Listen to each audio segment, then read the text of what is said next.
यदि घर में बिल्कुल भी धूप नहीं आती है और कोई प्लांट लगाना चाहते हैं तो रबर प्लांट लगा लीजिए। रबर प्लांट वो पौधा है घर के जिस कोने में रखा होता है उस कोने को क्लासी बना देता है और साथ ही साथ एयर को भी प्यूरिफाई करता है।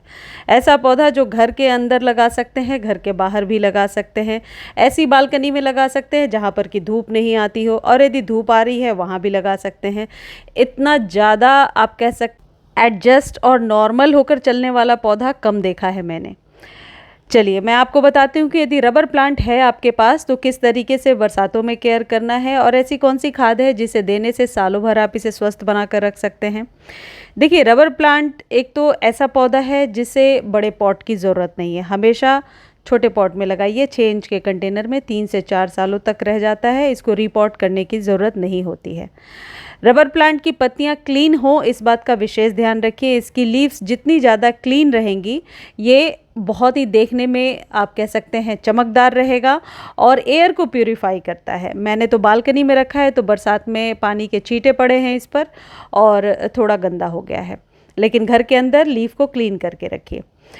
अगली इंपॉर्टेंट टिप है कि बरसातों में इसे कहाँ रखना है। देखिए, बरसात में रबर प्लांट को घर के अंदर ही रखिए। यदि एक बारिश का पानी इसमें चला जाता है तो वेल एंड गुड, लेकिन लगातार बारिश में ये पौधा ख़राब हो सकता है। जैसे कि ये देखिए मेरा क्रोटोन हो गया है, हालांकि रिपोर्ट भी किया है इसे मैंने, वापस ये सर्वाइव हो जाएगा। तो यदि आप रबर प्लांट को रिपोर्ट करते हैं और पत्तियां ड्रूपी हो जाती हैं तो बिल्कुल डरने की ज़रूरत नहीं है।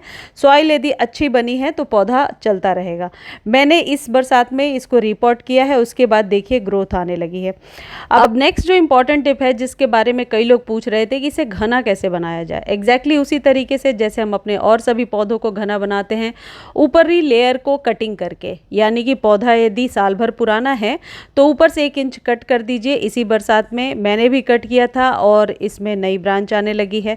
कटिंग के बाद आप वर्मी कंपोस्ट डाल दीजिए और देखिए उसके बाद पौधे की ग्रोथ बहुत तेज हो जाएगी। नीम खली भी डाल सकते हैं। और एक खाद और जो मैं आपको बता रही हूँ, यह है सीविड का लिक्विड फर्टिलाइज़र। ये सालों भर इस्तेमाल हो सकता है। रबर प्लांट की ग्रोथ जो होती है वो थोड़ी सी स्लो रहती है, तो रबर प्लांट को आप और सब पौधों से यदि कंपेयर करेंगे तो आप देखेंगे ग्रोथ थोड़ी सी स्लो हो रही है, लेकिन खाद फ्रिक्वेंटली नहीं देना है। यदि आप 15-20 दिनों पर खाद देंगे तो कई बार ये पौधा ख़राब भी हो जाता है, ये भी देखा है मैंने। तो रबर प्लांट को जो भी आप खाद दे रहे हैं उसके बाद आप कम से कम 40-45 दिनों का गैप रखिए। इसमें बहुत ज़्यादा होममेड खाद ना दें, इसमें भी पत्तियां खराब हो जाती हैं।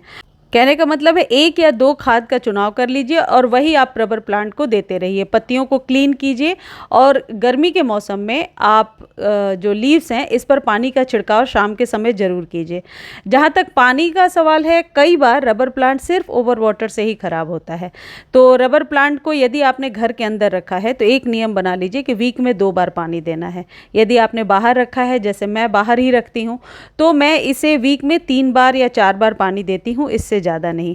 रबर प्लांट पर कभी कभी काले कीड़े से या कुछ उसके पत्ते खराब होने लगते हैं जब धूप तेज होती है, मई जून वाली, उस समय तो आपको पौधे को बचा करके ही रखना होता है। और ये जो स्टेम आप देख रहे हैं ऊपर से आ रही है, यही धीरे धीरे बढ़ती हुई बड़ी लीफ हो जाती है। तो इसको आप कट करना चाहते हैं घना बनाने के लिए तो साल में 2 बार कटिंग कर सकते हैं, अभी बरसातों में और फिर स्प्रिंग के टाइम में। रिपॉट बार बार ना करें, इस बात का ध्यान रखें, क्योंकि इस पौधे को रिपॉटिंग पसंद नहीं है। यदि न्यू लेकर आ रहे हैं तो 6 इंच के कंटेनर में शुरू से ही लगा लीजिए और एक तरीके का ही जो है इन्वायरमेंट दीजिए। बार बार कभी अंदर कभी बाहर ऐसा ना करें, ऐसा करने से भी ये पौधा खराब हो जाता है। रबर प्लांट की जनरली 2 वेराइटीज़ आपको मिल जाएंगी नर्सरी पर, एक ब्लैक पत्तों वाला और एक इस तरीके के लीव्स होते हैं जिन पर कि थोड़ी वेरीगेटेड होती हैं। मुझे उम्मीद है ये जानकारी आपको बहुत अच्छी लगी होगी। लाइक शेयर सब्सक्राइब कीजिए। धन्यवाद।